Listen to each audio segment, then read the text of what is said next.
In this video, we're going to go over how to choose the best niche for your SMA business. So let's take a look. So here, there's a couple things that we need to consider when choosing a niche for your SMA business, right? There's really 5 things that I like to look at. The first thing is we need to look at the frequency of transactions, right? How many transactions is this kind of business doing on a weekly basis, monthly basis? In terms of transaction frequency, you need to be able to, the business needs to be able to have the capacity to close, between 5 to 10 of these transactions per week, right? That's going to generate more cash flow for the business and more an opportunity for you to get a percentage of that. Second thing, beyond the frequency of transactions, is the transaction value, right? And the profit margin for each of those transactions, right? So, maybe they have a high frequency in transactions, but the profit margins really aren't there, then it wouldn't make sense either, right? So in terms of transaction value, you really want to stay anywhere between, a minimum transaction value of at least, $5,000 US. But ideally, your transaction value should be $10,000 or more, right, for each transaction. And for a transaction value of $10,000 or more, the profit margins, should be at least 30-40%, right? Therefore, if you wanted to take a percentage of the results that you're delivering them, that it would actually make sense, right? So first, having a frequency of transactions for this business, and also that the average transaction that there's a frequency of, there is an opportunity for you to take a percentage from, right? So after that is really the, who is that target audience themselves, right? What type of people are they, and what kind of demographic they come from? The first thing we would want to look at for, this target audience is what is their sales ability, right? Is it, home service business where they just show up and, clean someone's home, someone needs something and they just provide it? Or is it, something to where they need a lot of sales ability to sell something, right? Solar, right? Homeowners don't know about solar. They need to be educated and, explained on how these things work. So, sales is very prominent in solar versus if you're, selling, something like electrical panels, it's more of a need, right? So some businesses run on a need-based service. Some are more sales focused, right? And in some cases, some needs-based businesses are very sales focused as well. For example, pest control, right? A lot of these businesses, they their lead generation is going door to door, right? So there's an opportunity when they're going door to door, they need really great sales ability as well. So the next, beyond sales ability, is their technology prowess, right? So in this kind of business, how often do they use technology, and are these kind of business owners using technology on a daily basis, or are they just sticking to their phones, right? So depending on your service delivery and what you're providing for them, you want to target, if your service delivery that you're thinking of is you're wanting to, run ads or help them build AI infrastructure, likely most businesses would need it. Most businesses don't utilize AI, but if it's a business such as plumbing where they really don't use any technology at all, something like AI would be very overwhelming for them, even though they might need it, right? So understand the sales ability that these businesses have. The better sales ability that these business owners would have, the higher chance that you're going to deliver results, because they already have that sales ability, built in within their business, right?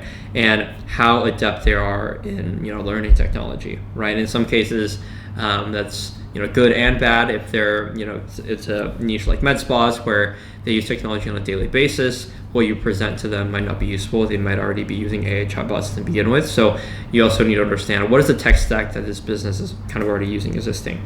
And the next thing is cash flow, right? So a lot of businesses, when they're delivering a service, there's no equipment or anything that they need to buy, right? So their overhead is very low, so that their cash flow is a lot better, right? So the chances of them paying for your service, charging $2,500 per month, or paying for a monthly retainer is going to be much higher. For example, if it's a cleaning business or a landscaping business, their overhead is very, very low, right? But if you go to a niche that requires a lot of equipment up front, or just a lot of overhead for their service, such as HVAC, where we need to buy a lot of equipment ahead of time, and that really cuts into our profit margin, then cash flow is going to, be a little bit more strict, right? It's not going to be, as, liquid, right, to be able to afford our services. So that's something that we need to keep in mind as well, because, software companies, whereas they, software companies who are B2B, they might have really great numbers, but they're not able to collect the payments as quickly, and that's going to be a problem in cash flow. Whereas, software company that's B2C, they're collecting payments, much faster than a B2B business. So the next thing we need to take a look at is, inherently, what is the market size for the business, right? How many of these businesses are there in the US and Canada, United Kingdom, Australia, wherever you are, right? You need to be targeting a niche that has a significant market size, so that if you were to target these businesses through cold email or paid ads or any kind of way to communicate with these business owners, that there's a scale to it, right? There's enough of these business owners for you to take a market share, right? Some niches might be very saturated, for example, med spas, right? But there's so many med spas across the US and Canada, or HVAC, solar, roofing businesses.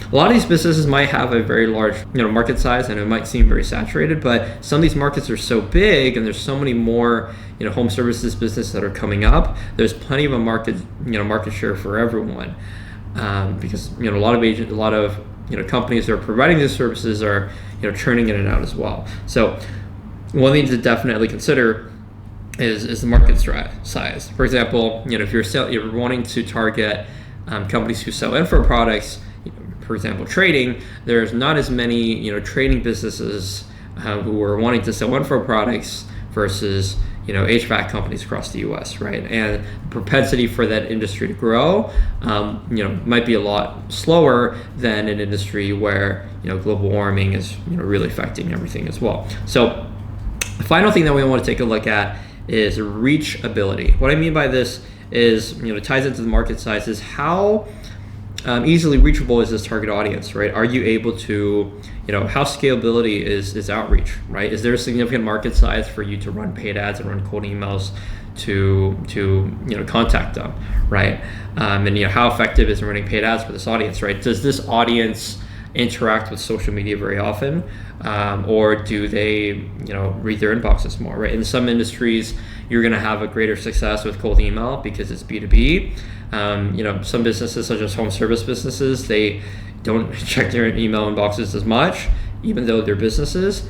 It might seem more B2C, right? You might have to target them on Facebook and Instagram, run online advertising for that. So how reachable is your audience online? Or some audiences live on YouTube, LinkedIn, right? Where is your target audience focusing their attention on, and how reachable are they, and how scalable is that attention that you can gain from that audience, right? And that's going to determine how fast you can scale, because you want to understand what the inputs you're putting in, whether it's cold email, paid ads, LinkedIn outreach, Instagram Reels. What is the input that you need to put in to be able to reach a certain output of this audience, right? And even in the sense that you're cold calling, you need to see, hey, on a daily basis, how many cold calls we need to make for these type of businesses in order to reach that target audience, right? Because within a certain audience, there's sub-segments, right? There's businesses that do 5 to 10K per month, businesses that do 10 to 100K per month, businesses that do $1 million per month or more, right? And at each segment, there's different methods to reach them, right? LinkedIn, some businesses that are lower in revenue might be more reachable than others, and that reachability needs to be understood, essentially. So once you've kind of looked at all 5 of these things, the frequency of transactions, the transaction size, and profitability of this business, who this target audience really is, how good they are at sales, are they using technology, how is their cash flow, how big is this market size for you to target and scale, and then how reach them and garner attention to do outreach, sell your services. That's how you determine, hey, this is a niche that something I could do. So the next thing we're going to take a look at is really 5 or so of the best SMA niches that I really think are really evergreen, and some of them might be a little bit more saturated and more underutilized than the others. So the first one we're going to talk about is plumbing. The reason for plumbing is this target audience is there's more of a demand for plumbers over time, right? More and more people, especially in the United States, no longer want to get into the trades, right? But the need for plumbers continues to increase. More homes are being built. If your toilet gets clogged, your pipes get clogged, people still need water heaters, water softeners. But now there's less and less plumbers, right? As there's less and less plumbers, there's more of a need for technology and advertising for these businesses to scale and target these homeowners, right? With less plumbers, there's obviously less competition for these businesses, but there's also a greater opportunity for these businesses that are currently running to utilize marketing and advertising to reach an audience, right? So plumbing business owners, the ticket size is going to vary. I think kind of one of the cons of the plumbing business is that there's water heaters, water softeners, water sediment cleaning, no leak calls where you go and check this home's pipes. The services are really broad, and there's a lot of services that each plumbing business focuses on. The ticket size is really going to vary as well. Water softeners, water heaters, anywhere between $5,000 to $10,000. Whereas if you're going to redo all the pipes in one home, it can be anywhere from $20,000 to $20,000 or more, right? And the transactions are going to vary, but the overhead for a plumbing business is very low, right? The really only equipment cost that you're going to have is a water heater or water softener, if and the equipment to do all the piping in your home. But otherwise, for plumbing, that overhead for a business is pretty low to begin with. So the next niche that we're going to take a look at is roofing and solar, and you guys probably heard about this niche over and over again, but if you look at the grand scale things, solar businesses are more and more in demand, right?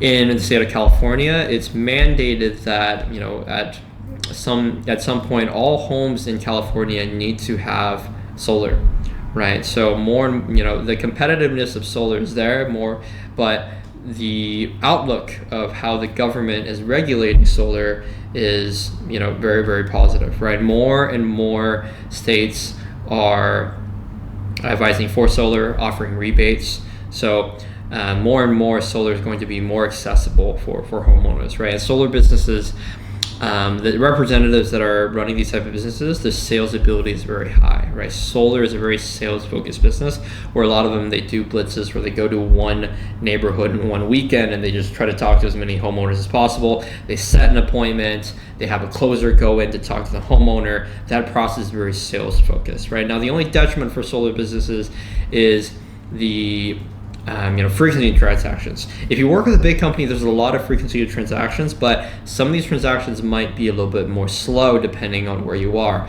right? There's an approval process for solar to be approved. There's likely some problems with equipment as well. So, the time that it takes to close a solar job and get paid from a solar job, might take a while, right? The next thing we're going to take a look at is, more mortgage brokers, right? More and more people are buying homes, and one of the things that they need is maybe they're doing a home service project. A lot of homeowners, they take a home equity loan, and they take equity from their home to pay for the windows being done, the HVAC being done, right? So home equity loans are very, very popular in the home service space, and if you're buying a home, you also need a mortgage broker as well, right? So mortgage brokers really, this niche really ties into real estate as well and home service. So there's lots of opportunities for homeowners to get mortgages, either to pay for a home or pay for a home service. Now the ticket size is going to vary anywhere between $5,000 to anywhere as large as $20,000 to $50,000 or more. It just really depends on the equity that they're taking out of their home to pay for the project that they're looking to do, right? The next thing you're trying to look at is real estate, right? Real estate is really evergreen as well. More and more people are buying homes, throughout the U.S. and within the real estate niche itself. There's varying, different audiences to target, right? We have wholesalers, right? People who are paying, mostly cash for homes, right? We have accredited investors, right? There's, real estate companies who are looking for investors to invest in real estate, right? So that's another subsegment. Another one is just working with real estate agents, helping them set up listings online. And so within the real estate itself, you have such a large segment of audiences to target, right?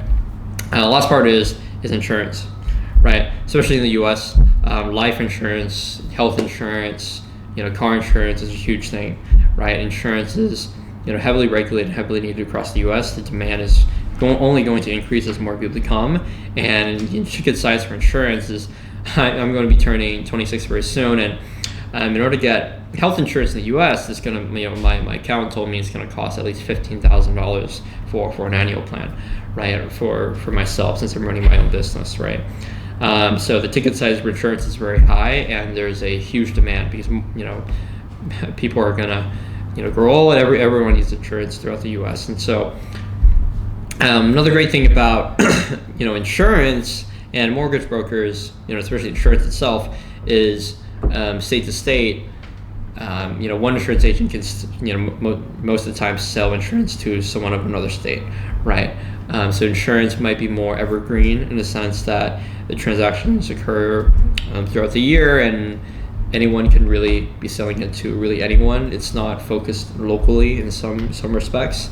And so these are the 5 niches that if I were starting a SMMA business or any type of marketing or AI focused business, these are the niches that I would target. I really dive deep into what my service delivery is and see how that's going to fit within one of these niches and see how that I can help them. So I hope this video helps you on figuring out what niche you want to dive your business into, or maybe this is something you're just looking to explore on another business idea. Talk soon.